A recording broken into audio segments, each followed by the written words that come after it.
예, 그래서 이제 본 내용 한번 들어가 보도록 하겠습니다. 다들 알고 계셨겠지만 3월 2일 날 아침 8시였죠. 이제 스타디움 시리즈가 진행이 되었었습니다.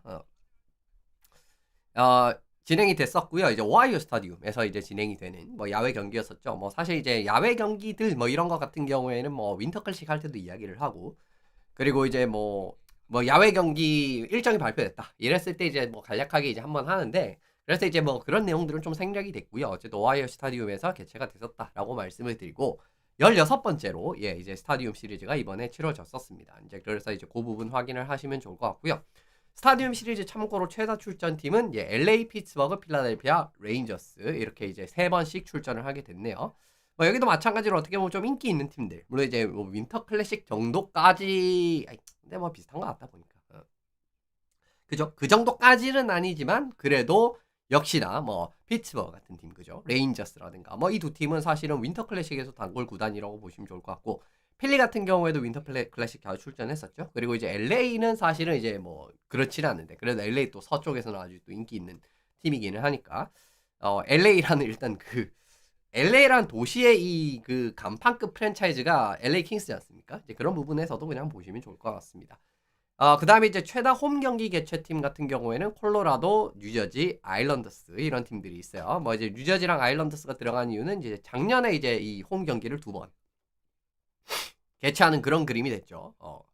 작년에 이제 2번 개최하는 그런 그림이 됐었잖아요. 그죠? 이제 데블스랑 아일랜더스. 그죠? 기억나시죠? 작년에. 예. 네, 그 과정이었고, 그리고 이제 콜로라도 같은 경우에도 2번 개최를 했기 때문에 콜로라도는 또 이제 좀 재밌네요. 이런 부분. 근데 사실은 뉴욕 레인저스도 들어갈 만한 상황인데, 레인저스 같은 경우에는 이 홈 경기를 무조건 MSG에서만 하고 싶어 하거든요. 그래서 사실상 레인저스의 홈 시리즈, 스타디움 시리즈임에도 불구하고 레인저스는 원정의 포지션에서 들어간 적이 있었습니다. 예전에 이제 2010 몇 년이었지? 양키 스타디움에서 한 적이 있었거든요. 이제 근데 그때도 레인저스가 원정이었어요. 이제 그래서 이제 그런 거는 이제 팀의 좀 그 사정이라고 봐야 되는데, 그래도 어쨌든 이제 기록은 원정으로 남으니까 아무튼 그런 이제 좀 특수성이 반영이 돼 있다라고 보시면 좋을 것 같습니다. 데블스랑 아일랜더스는요. 그래서 이제 그 부분 이제 확인을 하실 수가 있고요. 이번 스타디움 시리즈는 콜럼버스 프랜차이즈의 첫 야외 경기였었습니다. 이제 콜럼버스 블루제키츠가 그동안 지금 NHL에서 이제 야외 경기를 아직까지 한 번도 못한 팀이 이제 두 팀이거든요. 이제 유타랑 그리고 이제 플로리다. 근데 이제 플로리다 같은 경우에는 뒤에 말씀드리겠지만 윈터 클래식이 있고요. 그리고 콜럼버스도 이번에 야외 경기 개최를 하게 됐다라고 말씀드리면 좋을 것 같습니다. 다음 윈터 클래식에서 이제 플로리다는 야외 경기를 개최를 하는 그런 그림이 되기 때문에 이제 유타 하나 남게 되는데, 유타 요즘에 워낙 그 열광적인 성원의 홈팬들의 성원이 있었잖아요. 이제 이 발 쪽부터. 이제 그렇기 때문에 유타도 이제 조만간 한번 기회를 받지 않을까 그렇게 보고 있습니다. 어쨌든 윈터 클래식에서 이제 한 팀, 야외 경기를 아직까지도 못한 팀은 딱 한 팀밖에 남지 않았다고 말씀을 드리고, 역대 스타디움 시리즈 최다 관객 동원 경기가 이 경기였어요. 2024년 스타디움 시리즈 매트라이프 스타디움에서 진행이 됐었던 경기였었고, 아일랜더스가 이제 홈으로 들어갔었는데 이거 명승부였었죠, 이 경기. 근데 79,690명. 이제 이게 스타디움 시리즈 역대 최다 관객 동원 경기였었는데, 이번에 그 기록 깨졌습니다. 94,751명이 오게 되면서 결과적으로 NHL에서 스타디움 시리즈에서 가장 많이 관객 동원이 된 경기였었고요. NHL 역사상 야외 경기에서 제일 많이 관객 동원이 된 경기는 2014년 윈터 클래식입니다. 10만 명이 넘게 왔었던 그때 레드윙스 대 토론토였죠. 이제 그 경기가 있었는데, 이번에도 레드윙스가 또 이제 하이라이트로 들어가는 이제 그런 이제 좀 재밌는 부분은 있네요. 근데 이제 오하이오 스타디움 자체가 사실은 수용 가능 인원 자체가 상당히 많은 경기장이기 때문에 많은 관객 동원이 되지 않을까 했었는데, 결국 이제 많은 관객 동원이 이루어졌다라고 말씀드리면 좋을 것 같습니다. 그래서 경기는 대략 요런 느낌이었고요. 박스코어랑 이런 부분을 바라보시면 레드윙스가 전체적으로 어쨌든 이제 분위기를 가져가는 과정에서 제키츠가 이제 아주 이제 뭐라고 해야 되죠? 아주 높은 결정력을 보여주면서 순식간에 이제 골을 넣었던 장면이 있었고, 특히 이제 이 두 번째, 세 번째 골 같은 그런 장면들, 사실 저는 거기서 좀 승부가 어렵지 않을까라고 생각을 했었는데, 또 3피리어드에서 이제 또 레드윙스가 계속 이제 결국 따라가는 그림이 나오다가 3대3이 됐는데, 결국 논란의 그 장면으로 결국 이제 게임이 좀 그랬습니다. 그 논란의 장면으로 게임 끝났다고 말씀을 드리고요. 슈팅 스타일이라든가 이런 부분 자체는 레드윙스가 압도적으로 이제 끌고 가는 경기였었는데 예, 뭐 결과는 역시나 다르게 나왔다. 뭐 역시나가 아니고 그죠? 뭐 이런 경기도 있는 편이죠. 그런 부분을 확인하실 수가 있었습니다. 이 논란의 장면이 이 장면이거든요. 그죠? 지금 이제 여기에서도 확인하실 수 있지만 이 댄포스 선수의 스틱이 예, 명백하게 예, 지금 이제 바이저를 끌고 있는 모습, 이제 그 레드윙스 선수의 이제 바이저를 이렇게 이제 건드리고 이제 요 과정을 확인을 하실 수가 있습니다. 뒤에도 말씀드리겠지만 이 장면은 하이스티킹이 바로 불려야 되는 상황이었어요. 바로 하이스티킹이 불려야 되는 과정이었고 거기서 플레이가 중단되면서 이제 레드윙스 파워플레이로 들어가야 되는 장면이었는데 결론적으로 뒤에 말씀드리겠지만 이 페널티 자체를 심판들이 놓친 거예요. 그러니까 이제 그 과정을 일단은 말씀을 드렸기 때문에 결국 이제 요 장면에서 이제 레드윙스 선수가 넘어지면서 댄포스 선수가 퍽을 그냥 아무렇지도 않게 가져갈 수 있게 됐고 1대1에서 마무리를 짓는 그런 그림이 됐다라고 바라보시는 게 맞는 부분입니다. NHL 룰북 60조 2항에는 마이너 페널티, 예, 하이스티킹 마이너 페널티는 상대방의 어깨 윗선에서 스틱이 접촉이 됐을 경우에 마이너 페널티가 부과가 된다라고 이제 이렇게 명시가 되어 있습니다. 바라보시면 아시겠지만은 그죠? 명백하게 어깨 위에 지금 댄포스 선수의 스틱이 가 있으니까 이거는 바로 그냥 이제 이 시점에서 콜이 나왔어야 됐다라는 겁니다. 근데 이게 안 나왔어요. 그리고 하이스티킹 예외 조항 이런 건 이제 제가 라이브 코멘터리 할 때 많이 말씀드리는 장면인데 일반적인 와인드업 그죠? 이제 요런 장면이라든가 퍽을 처리한 이후에 팔로우스루 이게 뭐냐고 하면은 예를 들면 패스한 다음에 이렇게 스틱이 쭉 팔로우스루 동작이 나오지 않습니까? 이렇게 이제 거기에서 이제 하이스티킹을 맞으면은 그거는 페널티가 불리지 않습니다. 그래서 이제 이런 부분에서 예외 조항이 있다라고 말씀을 드리는데 일단 어쨌든 어깨 위에 윗선에서 접촉이 되면은 마이너 페널티가 부과가 되고 그리고 지금 이 장면은 와인드업이라든가 그런 장면이랑 전혀 관계가 없었습니다. 두 선수가 스틱이 이렇게 이제 스틱 경합을 들어가는 과정이었는데 거기서 이렇게 이제 스틱을 들다가 얼굴에 맞은 지금도 이제 명백하게 예, 지금 이제 레드윙스 선수의 얼굴에 스틱이 가격된 모습을 확인을 하실 수가 있습니다. 그래서 이제 이 부분에서 결국 이제 페널티가 불려야 된다라고 말씀을 드렸던 부분이고요. 문제점 하나는 심판이 일단 페널티를 놓쳤어요. 물론 이제 심판도 사람이다 보니까 놓칠 수 있습니다. 이제 그런 상황이 나올 수 있는데 결국 이제 이거는 이 골이 결승골이 돼버렸으니까 참 아쉬운 부분이겠죠. 레드윙스 입장에서는. 근데 어쨌든 심판이 일단 페널티를 놓쳤다. 이게 이제 가장 큰 문제 중에 하나다라고 말씀을 드리고 심판이 페널티를 놓쳐도 그러니까 이제 레프리가 페널티를 놓쳐도 라인스맨이 경기를 중단시킬 수 있는 상황이 있거든요. 이제 그 상황이 어떤 상황이냐면은 하이스티킹 그죠? 이제 지금 상황입니다. 딱. 그러니까 어떻게 보면은 딱 봤을 때는 지금 상황인데 예를 들면 이제 심판이 하이스티킹 콜을 지금처럼 놓쳤어요. 근데 부상이라든가 이 부상, 명백한 부상. 그러니까 예를 들면은 진짜 이제 찢어진다라든가 그죠? 그리고 어떻게 보면 이제 진짜 막 이제 이 넘어져서 못 일어나는 그런 상황이 발생을 해가지고 더블 마이너 페널티가 부과가 필요한 경우에는 라인스맨이 경기를 중단시킬 수가 있습니다. 조금 늦어도. 그러니까 이제 레프리가 안 분다라고 해도 라인스맨이 중단을 시키는 권리가 생긴단 말이에요. 근데 이제 지금 같은 경우에는 물론 이제 이 얼굴에 맞고 넘어져가지고 이제 고통스러워하는 그런 장면이 있었거든요. 근데 이제 명백한 부상 상황이 아니었고요. 그리고 이제 그 후에 골이 정말 빠르게 터집니다. 그러니까 진짜 막 1, 2초 만에 골이 터져버린단 말이에요. 이제 그 과정에서 라인스맨이 경기를 중단을 할 아예 찰나가 없는 그 정도 수준이었어요. 이제 그 부분에서 일단 말씀을 드리는 과정이고요. 그리고 이제 심각한 부상이 발생을 했는데 심판이 이를 놓쳤을 경우에는 라인스맨이 마찬가지로 경기를 중단을 시킬 수가 있습니다.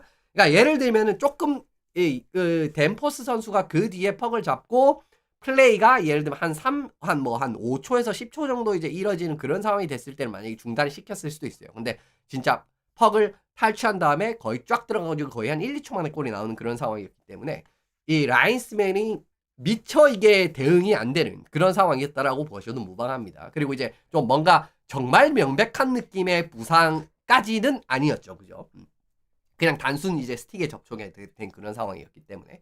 그래서 이제 요 라인스맨이 경기를 중단시킬 수 있는 상황 자체가 사실 나왔음에도 불구하고 이게 중단이 안 됐던 이유다라고 보고 넘어가시면 좋을 것 같고요. 두 번째는 리뷰 가는 골 상황에 이 상황이 포함이 되지 않습니다. 그러니까 예를 들면 이제 골이 들어간 이후에 이제 비디오 리뷰를 거친 다음에 이제 골이 취소된다라든가 이제 골이 인정된다라든가 그런 모습들은 많이 보셨을 거예요. 근데 지금 요 상황은 리뷰 가는 골 상황이 아닙니다. 예. 그 이제 뭐 상황을 설명을 드릴 텐데 37도 사망에 보면은 리뷰 가는 골 상황이 이렇게 이제 구체적으로 열거가 돼 있거든요. 일단 퍽이 골 라인을 넘었는지 넘지 않았는지 그걸 이제 비디오로 확인하고요. 그리고 골 상황에서 네트가 빠졌는지 안 빠졌는지 그죠? 골 상황에서 네트가 빠진 상황인지 그렇지 않는 상황인지 그죠? 그리고 이제 피리어드 시간 내에 골이 들어갔는지 안 들어갔는지 그죠? 시간 내에 골이 들어가야 골이 인정이 되니까.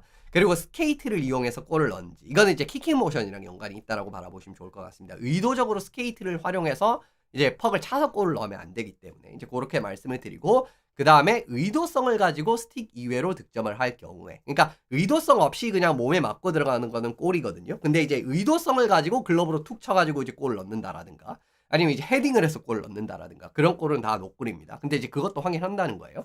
그리고 심판이 직접 굴절 그러니까 이제 이거는 뭘 의미하냐면은 이 공격자가 퍽을 이 심판을 의도적으로 심판을 활용을 해가지고 굴절시켜서 골을 넣었을 때 이것도 노골을 처리된다라는 겁니다. 그리고 이제 하이스티킹 상황이었는지 요 하이스티킹은 지금 하이스티킹 상황이 아니라 그 우리 이제 골대 그죠?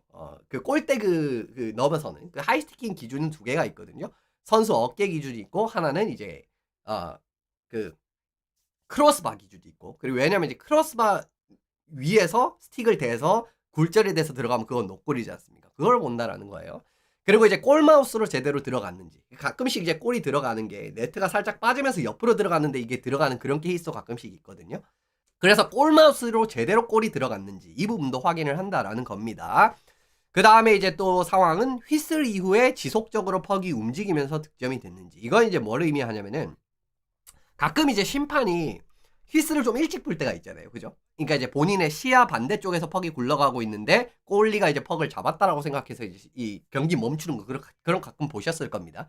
근데 이제 그러한 상황에도 심판이 이제 휘슬을 불었다라고 해도 퍽이 지속적으로 그냥 떼굴떼굴 굴러가면서 골이 들어가잖아요. 그럼 이제는 이제 그게 골이 인정이 돼요. 근데 예전에는 그냥 이제 심판이 플레이 데드를 선언을 하면은 그 뒤에 골이 들어가든 안 들어가든 무조건 노골이었거든요. 근데 이 부분도 이제 개정된 지 그렇게 오래 지나지 않은 룰이고요. 어쨌든 이 휘슬 이후에도 퍽이 지속적으로 이렇게 굴러가면서 득점이 됐는지 안 됐는지 이제 그것도 확인을 한다라는 겁니다. 그리고 마지막에 페널티 슛 상황에서 적합하게 페널티 슛 상황에서 뭐 득점이 됐는지 지금 이제 페널티 슛 상황에서는 뭐 예를 들면 예전에 하던 스피노라마라든가 그런 것도 금지가 됐고 뭐 골리가 예를 들면은 세이브 과정에 스틱을 던져가지고 세이브를 한다라든가 그런 것들 다 이제 어떻게 보면은 적합하지 않은 방법이잖아요. 이제 그걸 확인한다라는 거예요. 골이 됐을 때. 그래서 이제 요런 상황들에서 지금 이제 비디오 리뷰를 한다라는 겁니다. 결국은.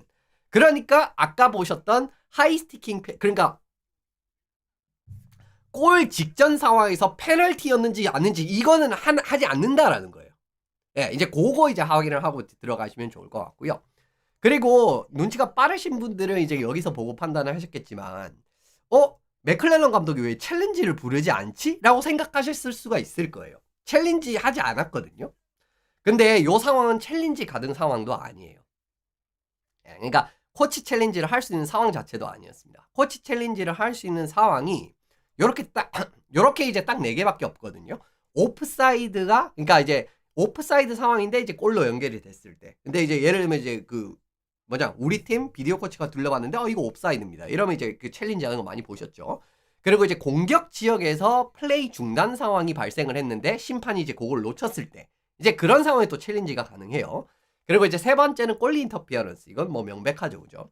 그리고 이제 네 번째 같은 경우에는 퍽이 장외로 나가는 딜레이 오브 더 게임 그런 상황에서 예를 들면 이제 심판이 잘못 선언을 하는 그런 상황도 가끔씩 발생하지 않습니까? 좀 애매하게 나와가지고 이제 그럴 때도 챌린지가 가능하다라는 겁니다. 그래서 이제 요 4가지 상황이고 이제 아까 마지막에 이제 장외로 나갔을 때 딜레이 오브 더 게임 같은 경우에는 요건 이제 올해 바뀐 룰이에요. 올해부터 이제 이게 가능해졌기 때문에 지금 4가지 상황에서만 챌린지가 나올 수 있는데 지금도 보시면 아시겠지만 페널티에 관련된 그런 부분은 없죠. 그러니까 이제 골 직전 상황에 페널티가 불렸어야 되는데 그렇지 않은 상황에 대한 부분은 챌린지가 가능하지 않은 부분이기 때문에 그랬기 때문에 지금 챌린지가 되지 못했던 겁니다. 그러면 페널티가 공격 지역 중단 상황 아닌가요? 라고 이제 의문을 가지실 수가 있거든요. 저도 이제 사실 이제 그런 느낌으로 이야기를 했었는데 이게 공격 지역에서 중단 상황의 예시 같은 게 뭐냐면은 퍽이 하이스티킹 그죠? 그러니까 예를 들면 이제 퍽이 공중에 높게 떴는데 공격자가 하이스티킹을 했어요. 근데 이제 그거를 심판이 못 보고 지나가가지고 골이 인정이 됐을 경우. 그러면 이제 이게 하이스티킹을 못 보고 지나갔으니까 챌린지에서 이제 이걸 자를 수 있다라는 거고요.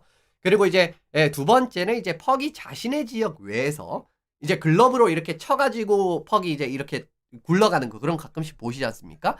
근데 그 과정에서 동료한테 연결이 됐는데 이 심판이 이제 요걸 못 보고 넘어가는 그런 케이스들이 있죠. 이제 그 두 가지의 상황을 말씀을 드리는 거예요. 공격 지역에서 중단이 되어야 되는데 중단이 되지 않은 상황은. 예. 근데 여기도 결국은 보시면 아시겠지만 페널티를 불었는지 안 불었는지에 대한 여부가 아닙니다.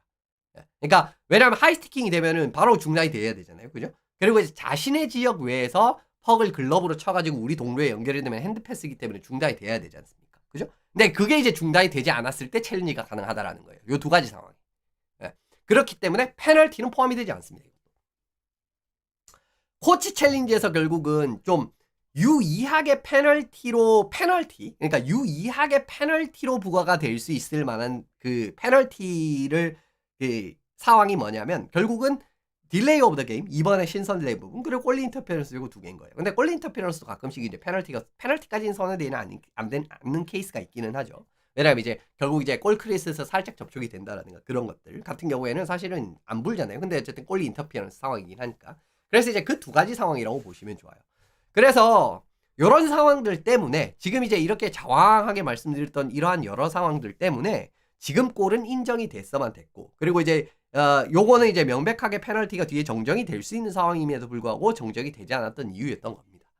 그래서 이런 부분을 이제 가만히 이야기를 하면 사실 이게 참 좋을 때 나왔어요. 아무래도 이제 레드윙스 팬분들은 좀 억울하고 좀 짜증나는 거는 이해가 되지만 근데 이게 굉장히 야외 경기라는 어떻게 보면은 좀 이목이 집중될 만한 그런 무대에서 나왔다라는 거는 사실 이 부분의 룰 개정 같은 부분은 이번에 좀 이야기가 나올 수 있다라고 보거든요. 그러니까 이 예를 들면 공격 지역에서의 중단 상황 자체를 그냥 페널티 상황까지도 이제 볼 수 있게끔 확대해버리면 사실 이 문제는 금방 해결이 되는 문제입니다. 물론 이제 이러한 과정이 있으면 결국 이제 챌린지도 사실은 너무 이제 많은 권한을 줘버리면은 경기가 좀 지연될 수 있는 상황이 나올 수가 있고 이런 여러 가지 좀 부작용이 나올 수는 있지만 요즘은 사실은 뭐 어느 종목을 불문하고 이제 좀 빨리빨리 진행을 해가지고 끝내려고 하는 그게 이제 좀 가장 중요한 이제 중점 사안으로 보는 부분이긴 하잖아요. 근데 챌린지에 이제 이렇게 이제 영역 자체를 너무 이제 늘려버리면 너무 늘리는 건 아니지만 그러니까 챌린지의 영역 자체를 늘리면 결국 이제 챌린지가 될 가능성이 높아지는 거고, 그죠? 예, 이제 챌린지를 던질 가능성이 높아지는 거고, 그렇게 되게 되면 이제 경기가 지연이 되는 상황이 나오게 되니까, 좀 탐탁치 않아 할 수 있지만, 저는 이 부분은 조금 개정을 하고 가는 게 맞지 않나. 뭐 아마 안건으로 이번에 나오지 않을까 싶어요. 그래서, 좋은 타이밍에 나오지 않았는가. 그러니까 이제 룰이 개정되기 좀 좋은 타이밍에 나오지 않았는가. 그래서 이제 이런 부분도 이제 커버가 되면은 이렇게 이제 좀 명백하게 손해를 보는 이런 팀들 자체들이 줄어들 수가 있으니까, 한번 지켜보시면 좋을 것 같습니다. 어쨌든 이제 결국은 뭐 리뷰라기보다는 오늘 뭐 스타디움 시리즈 관련 내용은 이 상황이 왜 페널티가 불리지 않았는가. 이제 거기에 대한 이제 룰북에서의 이제 쓰여진 심판은 그냥 룰북에 적혀 있는 대로 그냥 그대로 한 거예요. 예. 그런 그림이기 때문에 지금 이러한 상황 자체가 결국은 진짜 더 중요한 플레이오프라든가 그런 부분에서도 얼마든지 나올 수 있는 상황이 될 수가 있잖아요. 이제 그런 부분이 되기 때문에 아무래도 이제 좀 우선적으로 개선을 하려고 하지 않을까 생각을 해봐요. 그래서 어쨌든 시즌 끝나고 난 다음에 다음 시즌에는 이런 부분을 개선을 해가지고 좀 다른 방안을 가져올지 그런 부분 한번 지켜보시면 좋을 것 같습니다.